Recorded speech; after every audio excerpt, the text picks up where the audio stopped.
പുറത്ത് നല്ല ക്രിസ്പിയും നല്ല ക്രഞ്ചിയും അകത്ത് നല്ല ജ്യൂസിയുമായിട്ടുള്ള KFC സ്റ്റൈലിലുള്ള ഒരു പോപ്കോൺ ചിക്കനാണ് നമ്മളിന്ന് തയ്യാറാക്കുന്നത്. ഹോം ഓഫ് റെസിപ്പീസിലേക്ക് എല്ലാവർക്കും സ്വാഗതം. നിങ്ങൾ ഈ ചാനൽ ആദ്യമായിട്ടാണ് കാണുന്നതെങ്കിൽ താഴെ കാണുന്ന സബ്സ്ക്രൈബ് ബട്ടൺ ഒന്ന് ക്ലിക്ക് ചെയ്തേക്കണേ. തൊട്ടടുത്തുള്ള ബെല്ലൈക്കണും ക്ലിക്ക് ചെയ്യാൻ മറക്കരുത്. അപ്പോൾ നമുക്ക് എൻ്റെ റെസിപ്പിയിലേക്ക് കടക്കാം. അപ്പോൾ ഇത് ഉണ്ടാക്കാനായിട്ട് ആദ്യമായിട്ട് നമുക്ക് വേണ്ടത് കുറച്ച് ബോൺലെസ് ചിക്കൻ പീസസ് ആണ്. അത് ഇതുപോലെ നല്ല ക്യൂബായിട്ട് നമുക്കൊന്ന് കട്ട് ചെയ്ത് വെക്കാം. ഓക്കെ, ഇനി ഇത് അവിടെ ഒന്ന് മാറ്റി വയ്ക്കാം.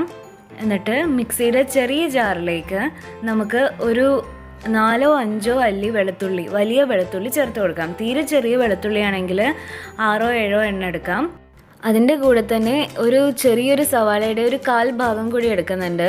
ഇതിനൊപ്പം അല്പം തൈര് ചേർത്തിട്ട് നമുക്കിതൊന്ന് നന്നായിട്ടൊന്ന് അരച്ചെടുക്കാം. അപ്പോൾ ഈ ഗാർലിക്കും ഈ ഒണിയനും എടുക്കുന്നതിന് പകരം ഇതിൻ്റെ രണ്ടിൻ്റെയും പൗഡർ ഉണ്ടെങ്കിൽ ഇങ്ങനെ അരച്ചെടുക്കുന്നത് ഒഴിവാക്കാം. പകരം ആ പൗഡർ ചേർത്ത് കൊടുത്താൽ മതി. അപ്പോൾ ഇതൊന്ന് നന്നായിട്ട് ഫൈനായിട്ട് നമുക്കൊന്ന് അരച്ചെടുക്കാം. കണ്ടോ, ഗാർലിക്കോ അല്ലെങ്കിൽ ആ ഒരു അണിയൻ്റെ ഒരു കഷ്ണം പോലും ഇല്ലാതെ നല്ല ഫൈനായിട്ട് അരച്ചെടുത്തിട്ടുണ്ട്. ഇത് നമുക്ക് ഒരു ബൗളിലേക്ക് ചേർത്ത് കൊടുക്കാം.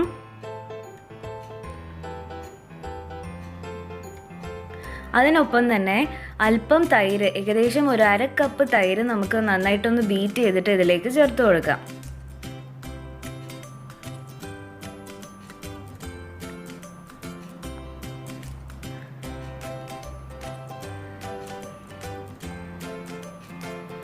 ഇനി നമ്മൾ ഈ മിക്സിയിൽ അടിച്ചില്ലേ, അതിലേക്ക് ഒരു 2-3 ടേബിൾ സ്പൂൺ വെള്ളം ഒന്ന് ചേർത്ത് ഒന്നൊന്ന് മിക്സ് ചെയ്തിട്ട് ഇതിലേക്കൊന്ന് ചേർത്ത് കൊടുക്കാം.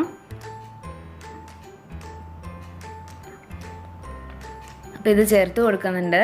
ഇനി ഇതൊന്ന് നന്നായിട്ടൊന്ന് മിക്സ് ചെയ്യാം.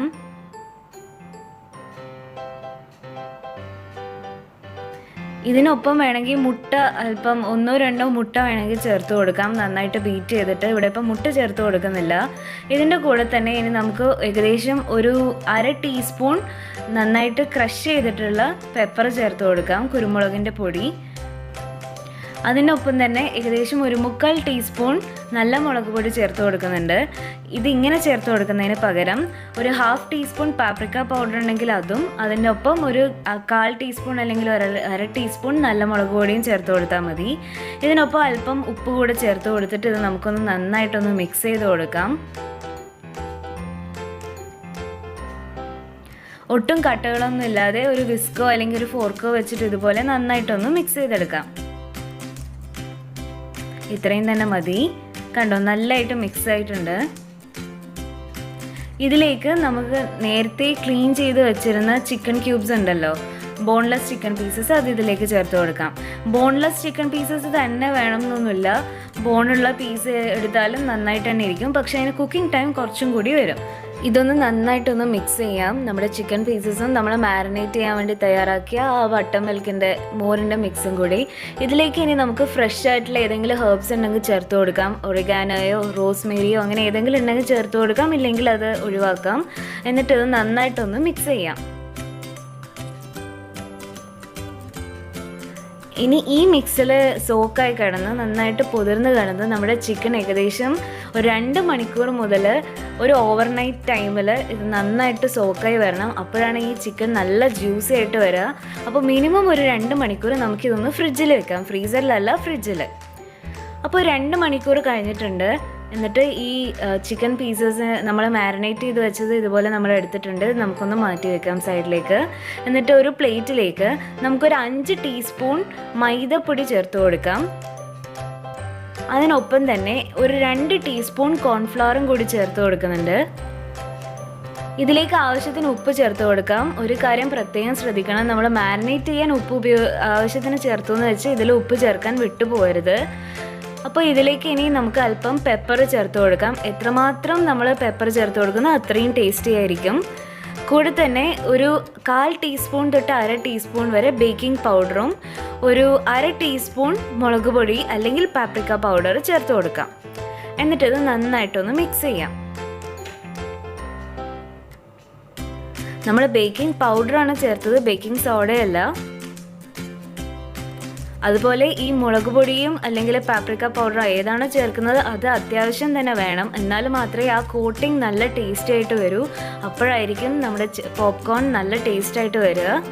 ഇനി നമ്മൾ മാരിനേറ്റ് ചെയ്ത് വെച്ച ചിക്കൻ ഇല്ലേ, അതിൽ നിന്നും ചിക്കൻ ക്യൂബ്സ് അതിൻ്റെ ആ ലിക്വിഡ് തീരെ ഇല്ലാതെ ഇതിലേക്ക് ചേർത്ത് കൊടുക്കാം. എന്നിട്ട് ഈ നമ്മൾ ഇപ്പം തയ്യാറാക്കിയ ഈ പൗഡറിൻ്റെ മിക്സ് ഇല്ലേ, മൈദപ്പൊടിയും കോൺഫ്ലവർ ഒക്കെയുള്ള, ഇതൊന്ന് വെച്ച് നന്നായിട്ടൊന്ന് ഫസ്റ്റ് ഒന്ന് കോട്ട് ചെയ്തെടുക്കാം. അപ്പോൾ എപ്പോഴും ഒരു സൈഡിൽ നിന്ന് കോട്ട് ചെയ്ത് തുടങ്ങുന്നതായിരിക്കും നല്ലത്. ഇല്ലെങ്കിൽ നമ്മുടെ ആ പൗഡറിൽ പെട്ടെന്ന് തന്നെ കട്ടകൾ ഫോം ചെയ്യും, പിന്നെ നമുക്ക് കോട്ട് ചെയ്യാൻ ബുദ്ധിമുട്ടായിരിക്കും. അപ്പോൾ ഇങ്ങനെ ഓരോ പീസസും എടുക്കുക. അതിൻ്റെ അകത്ത് ആ വെള്ളത്തിൻ്റെ അംശം തീരെ ഇല്ലാത്ത രീതിയിൽ നമുക്ക് പറ്റുന്നത്ര അത് ഒഴിവാക്കിയിട്ട് ഈ പൗഡറിലേക്ക് ചേർത്ത് കൊടുക്കാം. എന്നിട്ട് ഒരു കൈ വെച്ചിട്ട് ഇതൊന്ന് നന്നായിട്ടൊന്ന് കോട്ട് ചെയ്ത് ഒരു പ്ലേറ്റിലേക്ക് മാറ്റാം. ഇങ്ങനെ നമുക്ക് ഓരോന്നും മാറ്റി വയ്ക്കാം. അപ്പം നമ്മുടെ മൊത്തം ചിക്കൻ പീസസും ഫസ്റ്റ് ഒന്ന് കോട്ട് ചെയ്തെടുത്തിട്ടുണ്ട്. അപ്പോൾ ഇനി എന്ത് വേണമെന്ന് വെച്ചാൽ ഇനി നമുക്ക് സെക്കൻഡ് ടൈം ഒന്നുകൂടി ഒന്ന് കോട്ട് ചെയ്ത് കൊടുക്കണം. അപ്പോൾ ഒരു കാര്യം പ്രത്യേകം ശ്രദ്ധിക്കേണ്ടതെന്ന് വെച്ചാൽ നമ്മൾ നേരത്തെ പറഞ്ഞല്ലോ, ഒരു സൈഡിൽ നിന്ന് വേണം ഇതിനിങ്ങനെ കോട്ട് ചെയ്ത് തുടങ്ങാൻ ആ പൗഡറിന്. ഇതിപ്പോൾ കണ്ടോ, ഇതിൻ്റെ ഒരു ഭാഗം അത്യാവശ്യം നമ്മളിപ്പോൾ കോട്ട് ചെയ്യാൻ തുടങ്ങിയ ആ ഭാഗത്ത് നന്നായിട്ട് തന്നെ കട്ടകൾ ഫോം ചെയ്തിട്ടുണ്ട്. അതങ്ങനെ ഫോം ചെയ്യും, കാരണം നമ്മൾ ആ ഒരു മോരിൻ്റെ ആ ഒരു മിക്സിലൊന്ന് കുതിർത്തിട്ടല്ലേ എടുക്കുന്നത്. അപ്പോൾ അതിൽ കട്ടകൾ ഫോം ചെയ്യും. അപ്പോൾ അത് കാരണം എപ്പോഴും ഒരു സൈഡിൽ നിന്ന് തന്നെ തുടങ്ങാൻ വേണ്ടി ശ്രദ്ധിക്കുക. അപ്പം നമ്മളിപ്പോൾ ഓൾറെഡി കോട്ട് ചെയ്ത് വെച്ചൊരു ചിക്കൻ പീസ് ഇനി എടുത്തിട്ട് അത് നമ്മൾ ഈ ബാക്കിയുള്ള ഭാഗത്ത് പൊടിയിൽ നമുക്കൊന്ന് ചേർത്ത് കൊടുക്കാം. എന്നിട്ട് ഇതുപോലെ നമുക്ക് ഒന്നുകൂടി ഒന്ന് കോട്ട് ചെയ്തെടുക്കാം. ഇപ്പോഴും ശ്രദ്ധിക്കേണ്ടത് ആ വെള്ളത്തിൻ്റെ അംശം, എന്താ പറയുക, തൈരിൻ്റെ ആ മിക്സ് ഇല്ലേ, മോരിൻ്റെ ആ മിക്സിൻ്റെ ആ അംശം എത്രയും കുറക്കാൻ പറ്റുമോ അത്രയും കുറച്ച് തന്നെ എടുക്കണം. ഇല്ലെങ്കിൽ നമ്മളിത് ഫ്രൈ ചെയ്യുന്ന സമയത്ത് ഇതിൻ്റെ അകത്ത് ചിക്കനും ആ പുറത്തെ കോട്ടിങ്ങും തമ്മിലൊരു ഗ്യാപ്പ് ഉണ്ടാവും. അപ്പോൾ അത് ശരിക്കും അങ്ങോട്ട് എന്താ പറയുക, ഒന്ന് കറക്റ്റായിട്ട് അതങ്ങ് ഒട്ടിക്കിടക്കില്ല. അപ്പോൾ പറ്റുന്നത്ര ആ മിക്സ് നമുക്ക് മാക്സിമം ഒഴിവാക്കിയിട്ട് വേണം ഈ സെക്കൻഡ് കോട്ടിങ് ചെയ്തെടുക്കാൻ. കണ്ടോ, അപ്പം നമ്മൾ സെക്കൻഡ് കോട്ടിങ് റെഡി ആയിട്ടുണ്ട്. ഇനി ഇത് നമുക്കൊന്ന് ഫ്രൈ ചെയ്തെടുക്കണം. അപ്പോൾ അതിനായിട്ട് ഒരു പാനിലേക്ക് അത്യാവശ്യം എണ്ണ ചേർത്ത് കൊടുക്കാം. സൺഫ്ലവർ ഓയിലോ വേറെ ഏതെങ്കിലും ഓയിലോ ചേർത്ത് കൊടുക്കാം. അതിലേക്ക് ഇത് നമ്മൾ ഓൾറെഡി കോട്ട് ചെയ്ത് വെച്ച് പീസസ് ചേർത്ത് കൊടുക്കാം. അപ്പോൾ ഇത് ഒരു കാര്യം ശ്രദ്ധിക്കേണ്ടത്, ഇത് ചേർത്ത് കൊടുക്കുന്ന സമയത്ത് ഈ എണ്ണ ഒരു മീഡിയത്തിൻ്റെയും ഹൈൻ്റെയും ഇടയിലുള്ള അത്രയും ഫ്ലെയിമിൽ അത്യാവശ്യം ചൂടായിട്ട് തന്നെ ഉണ്ടാവണം. ഇതുപോലെ നമുക്ക് ഇടുന്ന വശം തന്നെ നന്നായിട്ട് ആ സൗണ്ട് വരണം. അത് കഴിഞ്ഞതിന് ശേഷം നമ്മൾ ഈ ഫ്ലെയിം കുറച്ച് വെക്കണം. ഇതേ ഫ്ലെയിമിൽ നമ്മൾ മുഴുവൻ ടൈം ഫ്രൈ ചെയ്തെടുത്ത് കഴിഞ്ഞാൽ പെട്ടെന്ന് തന്നെ അത് കരിഞ്ഞു പോകും. അപ്പോൾ അത് കാരണം നമ്മൾ ഇട്ട് കഴിഞ്ഞ ഉടനെ ചിക്കൻ പീസസ് എല്ലാം ഈ എണ്ണയിൽ ചേർത്ത് കൊടുത്ത ഉടനെ അതിൻ്റെ ഫ്ലെയിം നമുക്കൊരു ലോ ടു മീഡിയം ആക്കി വെച്ചതിന് ശേഷം ഇത് തിരിച്ചിട്ടിട്ട് ഇത് മൊത്തം ഒരു 5-6 മിനിറ്റ് നമുക്ക് നന്നായിട്ടൊന്ന് ഫ്രൈ ചെയ്തെടുക്കണം. എന്നിട്ട് ഇത് എടുക്കുന്ന സമയത്ത്, എണ്ണയിൽ നിന്ന് എടുത്ത് മാറ്റുന്ന സമയത്ത്, ആ സമയത്ത് നമുക്ക് ഒന്നുകൂടെ ഇതിൻ്റെ ഫ്ലെയിം ഒന്ന് കൂട്ടിയതിന് ശേഷം നമുക്കിത് എണ്ണയിൽ നിന്ന് എടുക്കാം.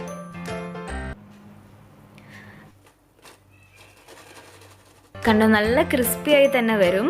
മാത്രമല്ല ഇത് തുറന്ന് നോക്കുമ്പോൾ അറിയാം നല്ല ജ്യൂസി ആയിട്ടിരിക്കും ചിക്കൻ. അപ്പോൾ ചിക്കൻ എത്രമാത്രം നമ്മൾ മാരിനേറ്റ് ചെയ്ത് വെക്കുന്നോ ഫ്രിഡ്ജിൽ, അത്രയും ഇത് നല്ല ജ്യൂസി ആയിട്ട് വരും. അപ്പോൾ ഈ റെസിപ്പി എല്ലാവർക്കും ഇഷ്ടപ്പെട്ടു എന്ന് വിചാരിക്കുന്നു. ഇത് വളരെ ഈസിയാണ് ഉണ്ടാക്കാൻ, അതുപോലെ നല്ല ടേസ്റ്റിയാണ്. നല്ലൊരു കെച്ചപ്പിനൊപ്പം സെർവ് ചെയ്താൽ ഇത് കുട്ടികൾക്കും മുതിർന്നവർക്കൊക്കെ സൂപ്പറായിട്ട് ഇഷ്ടപ്പെടും. അത്രയും ടേസ്റ്റിയാണ്. അപ്പോൾ എല്ലാവർക്കും ഇഷ്ടപ്പെട്ടു എന്ന് വിചാരിക്കുന്നു. ഇഷ്ടപ്പെട്ടാൽ ലൈക്ക് ചെയ്യാനും കമൻറ്റ് ചെയ്യാനും ഷെയർ ചെയ്യാനും മറക്കരുത്. Thank you for watching.